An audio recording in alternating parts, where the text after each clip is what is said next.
All right, today we are diving into the story of one of the most notorious lions in recent memory, a true conqueror with an unforgettable mohawk who led a band of brothers on a 6-year rampage, carving out an absolutely blood-soaked empire right in the heart of the African savanna. Yeah, that's him. That's Mr. T, also known as Satan.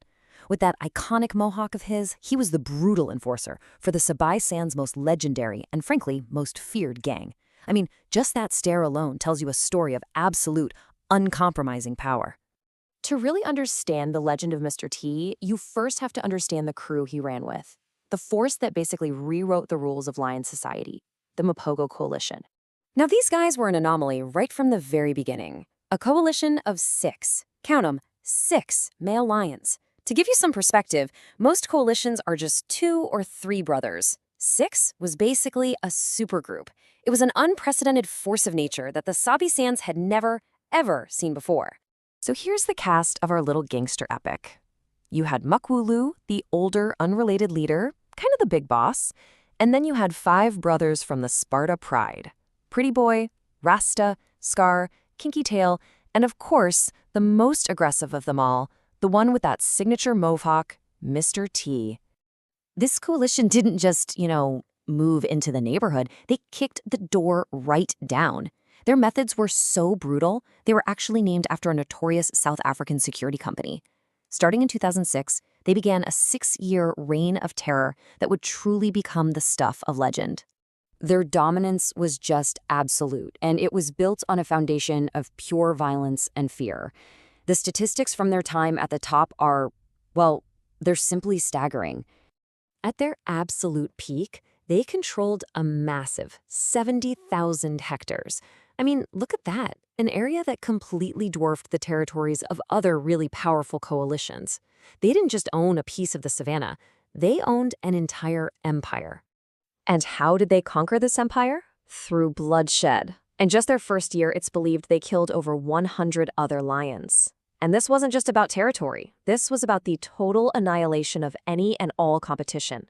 Rival males, females, and yeah, even cubs. But Mr. T, he displayed his own unique brand of brutality. He was seen, frequently, eating the cubs he killed. Now, that's a shocking and really uncommon behavior that absolutely cemented his fearsome reputation as Satan. But an empire built on that kind of ferocious aggression, well, it often carries the seeds of its own destruction.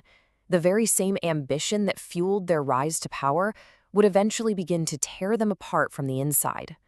By 2008, the internal rivalry, especially between the hyper-aggressive Mr. T and the leader, Makulu, it just boiled over. It caused the coalition to fracture. So Mr. T and his closest buddy, Kinky Tail, they broke away to rule the east while the others held down the west. The gang had officially split. And that split, it left them vulnerable. So in June 2010, a new mega coalition of 5 young, strong lions, the Majingalans, they arrived looking for blood. They challenged the Eastern Kings, Mr. T and Kinky Tail, and that sparked a war that would really mark the beginning of the end. The death of his brother, his closest partner in crime, was just horrific. Kinky Tail, ever the warrior, charged the rivals all by himself. But it was a trap. They just overwhelmed him, snapped his spine, and began to eat him while he was still breathing. Mr. T tried to save him, but it was just too late. So even in retreat, Mr. T's ambition never, ever wavered. He regrouped with his other brothers in the West, but instead of settling in, he killed their cubs to eliminate any competition and make sure his own bloodline would be next. I mean, utterly ruthless. So, with the coalition weakened, fractured, and their numbers just dwindling, the stage was set for the final, bloody act in the whole saga of the Mapogo. By early 2012, the once mighty gang of 6 was down to just 3. Rasta and Scar were gone, probably casualties of all the ongoing wars. The remaining trio, an aging Makulu, Pretty Boy, and of course, Mr. T, they were vulnerable. Then, on March 16, 2012, a new force of 4 young lions, the Salatis, they made their move. They found Mr. T, isolated from his brothers. But true to his reputation, Mr. T refused to back down. He chose to stand and fight, 1 against 4. His end wasn't just some chaotic brawl. It was a cold, calculated execution. You see, the Salatis used tactics. They attacked in waves to distract him from the front, while the others went for his spine from the back. They just systematically broke him down. But even with his hind legs paralyzed, his body completely broken, the most notorious lion of the Sabi Sands fought on. Eyewitnesses said he battled until his very last breath. It was a final act of defiance from an absolute legend of a warrior. And with their enforcer gone, the last two members, Makulu and Pretty Boy, they fled. The empire had fallen. The 6-year reign of terror, the whole era of the Savanna's most infamous biker gang, was finally over. His legacy is one of unparalleled brutality and power.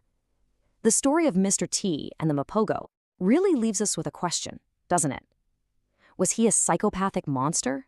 A legendary king? Or was he simply the perfect product of a world where only the strongest and the most ruthless survive?